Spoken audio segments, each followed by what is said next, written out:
We said that yesterday, Mah Nishtanah, that we have it as the 4 questions, but actually is 3 questions in the original Mishnah and in the Eretz Yisrael Haggadah. And so we are going to explore where the answers to those questions are located. We saw that the questions boiled down to the food prompts, Pesach, how we eat the meat, and the maror of the dipping, and the matzah. So those 3 foods, which appear later in the Haggadah. We're going to explore that a little bit more next week. But what I want to look at today, as we finish up this first week of learning, is Mah Nishtanah a plan A or a plan B? In other words, if you say another question, if the child asks something else, then do you still have to say Mah Nishtanah? Is it a sort of liturgical recitation, much in the way we experience it at most Seders today? Or is it sort of like, plan B, if nobody's coming up with any questions, if it's total, silence, tumbleweeds in the Seder, let's start with this prefab set of questions. And that confusion actually dates back to the Talmud itself. So that's what we're going to take a look at today. Is Mah Nishtanah questions that you must say, or backup questions if there are no other questions to be said? So we get this sort of famous story about removing the table at the beginning of the Seder, and this doesn't really make sense in the world in which we live, where our tables are humongous, things where a lot of people can sit around. But if you sort of imagine those old TV dinner trays, that was the way in which they used to eat, or if you imagine the reclining U-shaped couch that we saw yesterday, you can see that the tables were sort of in the middle. Everybody has their own individual table, and you could imagine a situation where they remove the table. Okay, so they remove the thing that you're eating, even though we haven't started to eat. And why do we do this? The school of Rabbi Yanai says so that the children will notice and they will ask. And then we get this story about Abaye, who was sitting at a Seder from his teacher Rabbah. And Abaye, presumably in the story as a child, even though he grows up to be a famous Talmudic rabbi, he says, he saw they were taking the table away. Abaye saw this, and he says to them, meaning the guests at the Seder, we still haven't eaten. Why are they taking the table away? Right? What's going on? And Rabbah, although not answering his question, says, Patartem milomar Mah Nishtanah. You have exempted us from saying Mah Nishtanah. Okay, so in this story, it seems pretty clear that Mah Nishtanah is a backup plan, right? If a child asks their own question from their own curiosity, that perhaps even you prompted by some action, if they ask that question, then you can just dive in and have that conversation based on that question, and you don't have to say Mah Nishtanah. Mah Nishtanah is a backup plan, as we see in this version of the Talmud. But that's not the only source in the Talmud that talks about Mah Nishtanah. The other source in the Talmud, just a page later, has the following Breita, the following old text of rabbinic teaching. If a child is wise, Chacham beno, shoalo, then he asks. And we're going to see in a minute what he asks. V'im lav, ishto shoalto. And if not, meaning maybe if they don't have a child, or maybe if the child can't do it, then his wife asked. The him here seems to be the Seder leader. V'im lav, hu shoel atzmo. And if no one is able to ask, he must ask himself. And even if there are 2 Talmidei Chachamim, students of the sages, who know all the laws of Pesach, they nevertheless are supposed to ask Zeh lazeh, Mah Nishtanah halayla hazeh mikol halilot.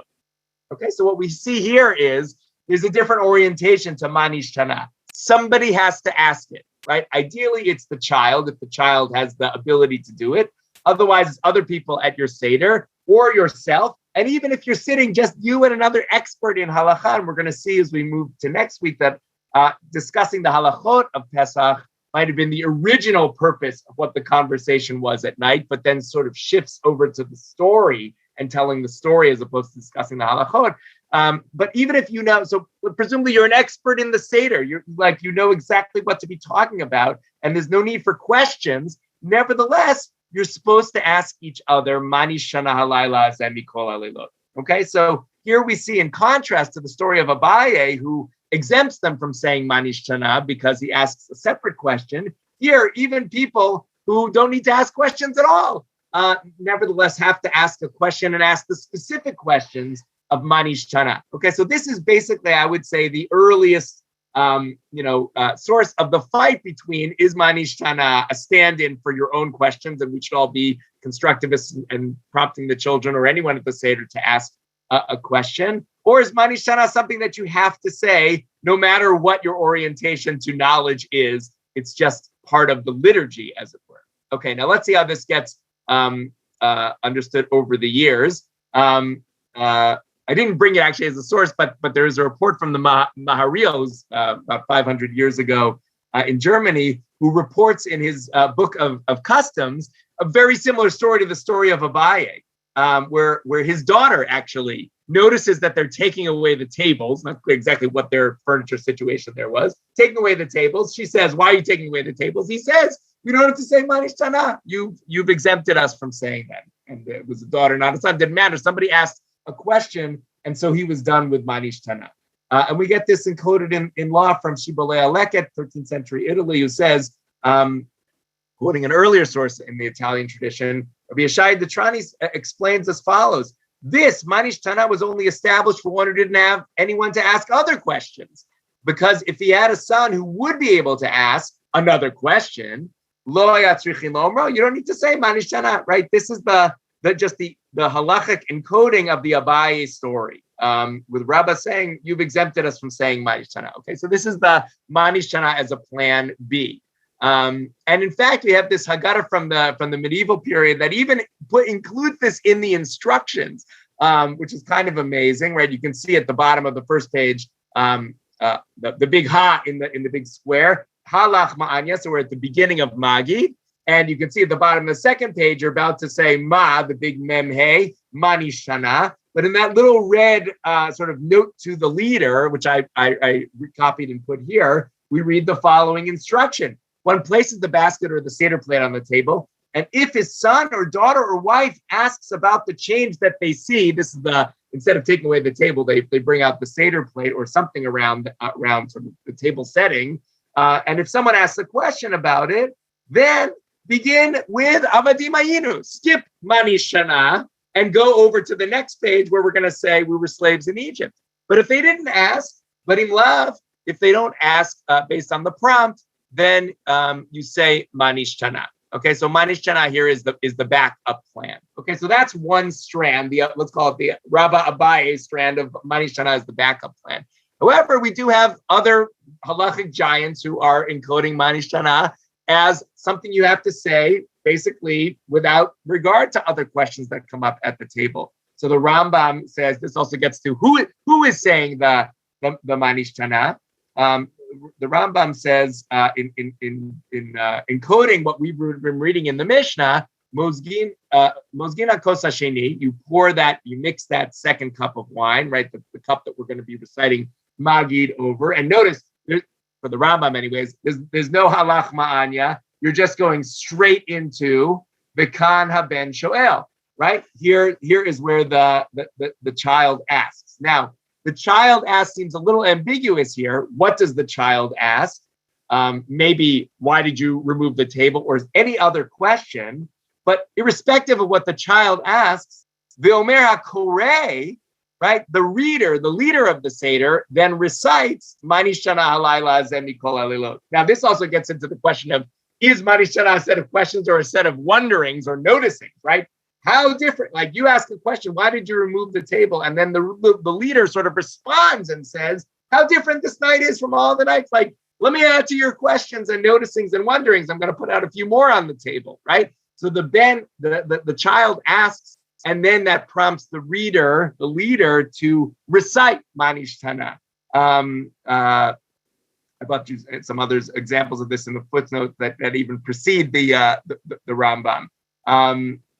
Now, in this, to the delight of young children everywhere, Mah Nishtanah here is only recited by the leader and not by the child. So what about the child? Why is the child the one who is saying that? We saw that the ideal is the child, if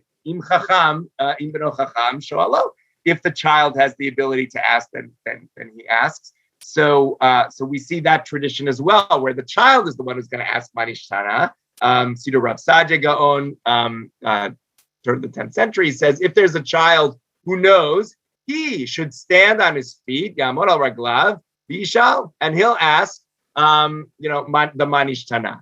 So that's, unfortunately, for all the children out there, you're going to have to nevertheless stick with it. Okay, but this is all under the strand of we're saying Mah Nishtanah, whether or not we're asking other questions. And actually, we have some even earlier testimony to the fact that the Mah Nishtanah was recited as liturgy and was recited by the child from Rabbi Elazar Kalir.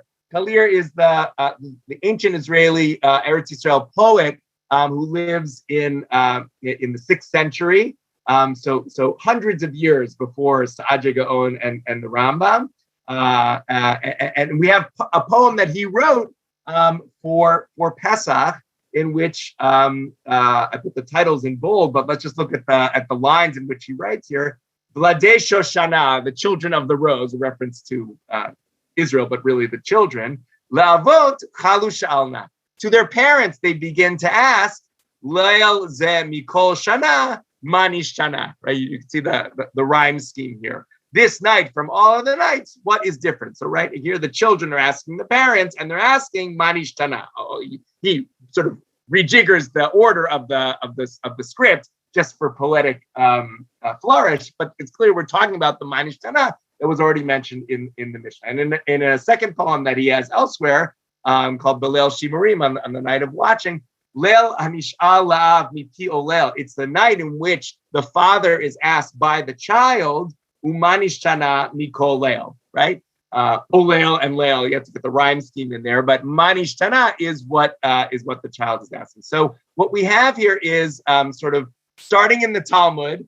Is Mah Nishtanah a plan A or a plan B? We have both options there. And indeed, as we're going to see in our Maggid, we certainly have the liturgical option preserved. Little children are reciting Mah Nishtanah to this day. But what about other questions that might come up separate from Mah Nishtanah? That's what we're going to have to look at as well when we continue our learning next week. So wishing everybody a Shabbat Shalom